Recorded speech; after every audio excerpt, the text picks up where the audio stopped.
அனைவருக்குமே வணக்கம். சற்று முன் கிடைத்திருக்கக்கூடிய ஒரு மிக மிக முக்கியமான செய்தி ஒன்று வெளியாகியுள்ளது. சற்று முன் செந்தில் பாலாஜி வழக்கில் புதிய திருப்பம், நீதிமன்றம் போட்ட இறுதி தீர்ப்பு, இது மாதிரி பார்த்திங்கன்னா செய்திகள் வெளியே இருக்குது. ஏற்கனவே அமைச்சர் செந்தில் பாலாஜி அவர்கள் பார்த்தீங்கன்னா சட்டத்துக்கு விரோதமான பண பரிவர்த்தனை வழக்கில் தான் வசமாக சிக்கியிருந்தார்.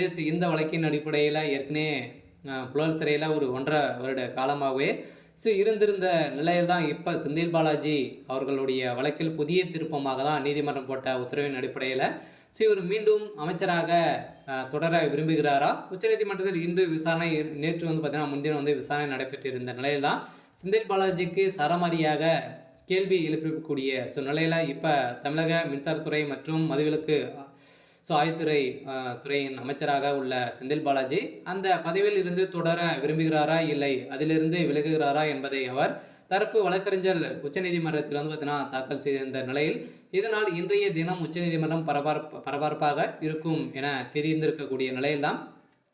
ஏற்கனவே அதிமுக ஆட்சி காலத்தில் செந்தில் பாலாஜி வேலை வாங்கி தருவதாக பண மோசடி செய்த வழக்கில் தான் இது தொடரப்பட்ட வழக்கின் அடிப்படையில் அமலாக்கத்துறை ரெய்டு நடத்தி அவருக்கு சம்மந்தப்பட்ட 89 கோடிக்கும் மேற்பட்ட வீடுகளும் இடித்து தரமட்டமாக்கப்பட்டதாக தகவலும் வெளியேறியிருந்த நிலையில் இவருக்கு 3000 பக்கங்கள் கொண்ட குற்றப்பத்திரிகையும் தாக்கல் செய்திருந்த அமலாக்கத்துறை செயல் தான் பார்த்தீங்கன்னா இப்போ மீண்டும் செந்தில் பாலாஜிக்கு எதிராக மனு தாக்கல் செய்திருக்கக்கூடிய நிலையில் கூடிய விரைவில் செந்தில் பாலாஜி அவர்களுடைய நிலையை அறிந்து இப்போ செந்தில் பாலாஜி குடியுரிமை சிறைக்கு செல்லத்துக்கான அனைத்து ஏற்பாடுகள் தான் நடந்திருக்கு.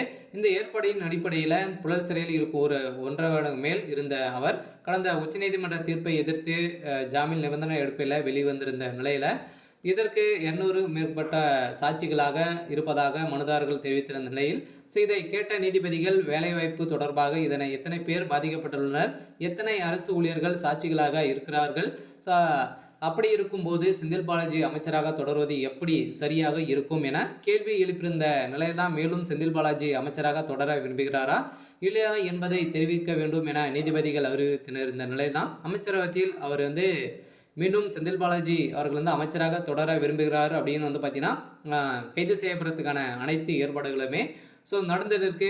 இப்போ செந்தில் பாலாஜி அமைச்சராக தொடர்ந்தால் அரசு ஊழியர்கள் அவருக்கு எதிராக எப்படி சாட்சி அளிப்பார்கள் என நீதிபதிகள் கேட்டிருந்த நிலையில் தான் இதனிடையே செந்தில் பாலாஜி அமைச்சருக்கு முன்வரை தடவியல் துறை சேர்த்த அதிகாரி ஒருவர் தொடர்ந்து நீதிமன்றத்தில் ஆஜராகி சாட்சி அளித்ததாகவும் செந்தில் பாலாஜி அமைச்சரானதும் அவர் நீதிமன்றத்தில் சாட்சி அளிக்க வரவில்லை என குற்றச்சாட்டுகள் வைத்திருக்கக்கூடிய நிலையில் தான் இப்போ செந்தில் பாலாஜி அவர்களுக்கு ஒரு மிகப்பெரிய கேள்விக்குறியாகவே மாறியிருக்கு.